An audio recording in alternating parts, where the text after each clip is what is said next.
Hey there everyone, I'm Patrick Ferguson from Skull Splitter Dice here with another D&D 5e guide, and today we're going to be talking about the Aasimar. Aasimar are the angelic answer to the tiefling, in that they are a mix of humans and celestial beings. The Aasimar are bastions of divine power, both human and at once otherworldly. The power of celestial good runs through their veins, though in the same way that not all tieflings are evil, not all Aasimar choose to embrace their divine origin. They've waited in the wings for a while now, but thanks to Critical Role's Yasha, they've seen a recent spike in popularity and have been brought into the spotlight. Playing an Aasimar can be a perfect opportunity to play that paladin-esque, do-good, self-righteous character you've always wanted to play, or to add some self-reflective moral conflict into the campaign. We're going to go over everything you need to know about this race in today's video. Let's start by talking about their culture. Quite similarly to tieflings, they don't really have one all their own. Aasimar are rare and are known to pop up in any culture or any nation due to divine intervention or simple ancestry. Unlike tieflings though, Aasimar are seldom left to their own devices when it comes to their otherworldly patrons. As an Aasimar grows up, they will receive holy directives from their celestial patron, usually angelic divas that are just encouraging them to fight evil in one way or another. Aasimars are true mortals, though, at the end of the day, and can choose to ignore or follow these edicts as they see fit. Playing an Aasimar essentially means playing a character with a lot of baggage and a lot of expectations hanging over their head. Most pass for relatively human, that is until their celestial powers really start to manifest, then they've become marked for destiny. Holy patrons make their demands while the forces of darkness seek any chance they can in order to destroy this paragon of virtue before they even have a chance to blossom. Aasimar lives are filled with strife and conflict, basically all the time. In most cases, though, as I mentioned, Aasimar are perfectly capable of blending in with humans. They'll be attractive, fit humans, but humans nonetheless. Some will have an odd tell, like pupilless eyes or strangely tinted skin or hair, and some will even have angelic feathers growing into and interwoven with their hair. Generally, though, Aasimar aren't really eye-catching until they decide to power up, though. Aasimar have a transformation ability where they're able to tap into their divine power and let their true angelic nature shine through. When designing your Aasimar, you really have the full breadth of humanity to work with in your creative space. It's the hints and little things that make an Aasimar unique, so I highly encourage designing some sort of little tell or hint that your character has angelic power hiding underneath. When we get into sub-races here in just a second, you can definitely see how you'll be able to customize them even further. So what should you name your Aasimar character? It might sound a little anticlimactic, but you are a celestial being born into a human culture, so you will want to pick a human name that's based on the setting and the time in which you were born. Now let's talk about your Aasimar's traits, starting with your ability score increase. You get a +2 to charisma, which is perfect for any character that wants to be the face of the party. And as for your age, you mature at the same rate as humans, but you're able to live up to 160 years. This is a minor increase over your human counterpart, but I think we all know that this really only comes up when you're building your character. There are seldom times that you play a campaign and your character dies of old age. As for your alignment, you're imbued with celestial powers, meaning that most Aasimar tend to go towards the path of good, obviously. Outcast Aasimar, however, tend to be neutral or even evil, but regardless of which path you take, there's plenty of opportunity here for complex character development and even some complex motivations. When it comes to your size, you are the exact same weight and height as a human would be, and you can walk just as fast with a base walking speed of 30. Both of these are to be expected. As an Aasimar, you also have dark vision, meaning that within 60 feet, you're able to see dim light as though it's bright light and complete darkness as though it's dimly lit. You cannot discern colors, however, merely shades of gray. You will find that you're also blessed with celestial resistance, meaning that you're naturally resistant to necrotic damage and radiant damage. Damage resistances are an absolute treat in this game wherever you can find them, and you have 2 of them against some of the most common damage types in the entirety of D&D 5e. That's a pretty good bonus. You also have healing hands, meaning that as an action, you're able to touch a creature and help it regain the amount of hit points equal to your level. Once you use this trait, you can't use it again until you've had a long rest.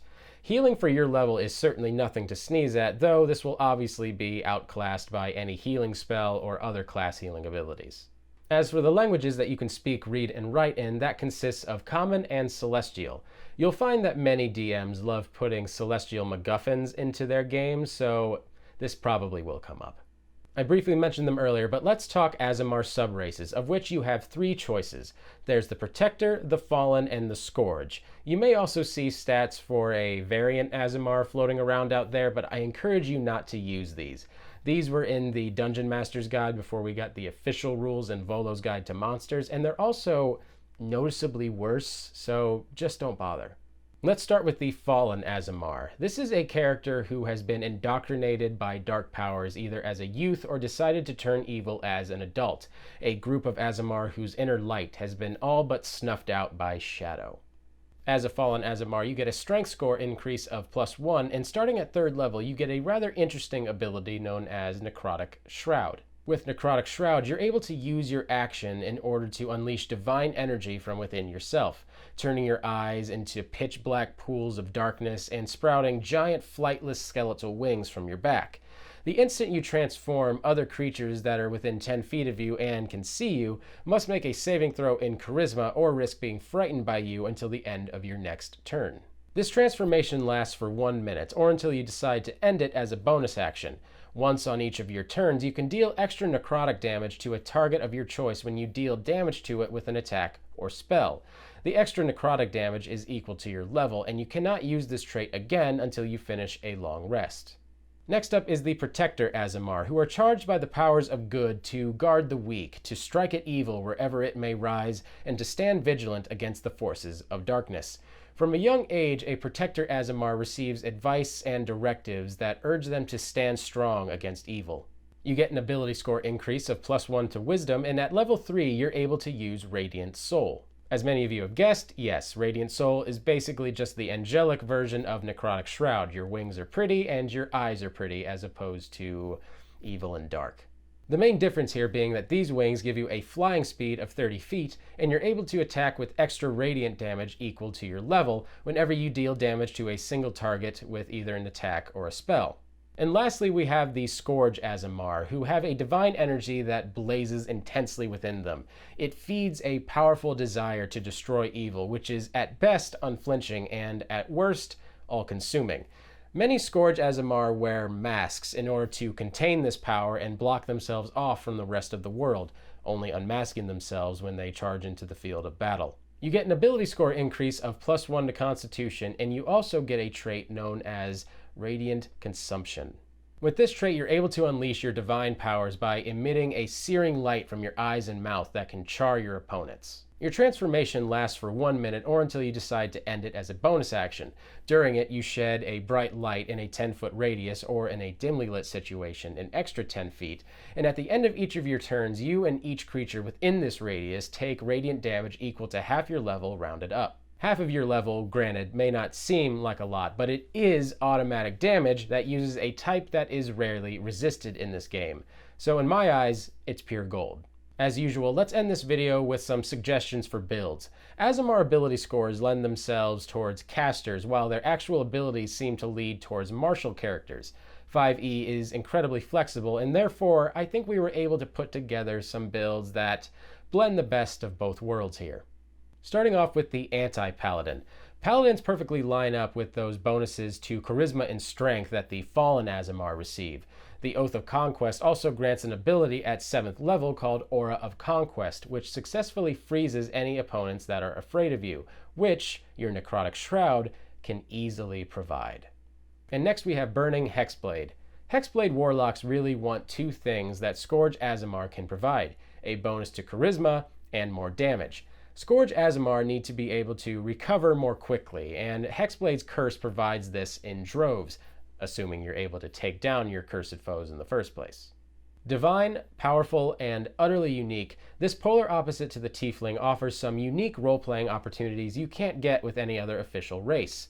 They're no slouch when it comes to combat either, and having a literal angel in your party may help you avoid some combat situations before they really break out. You know, with the holy people, at least.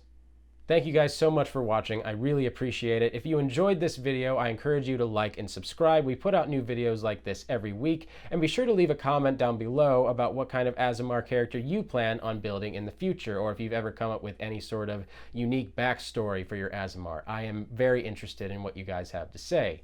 As always, my name's Patrick Ferguson from Skull Splitter Dice, and until next time, farewell. Thanks for joining us. Don't forget to like, comment, and subscribe so you never miss out.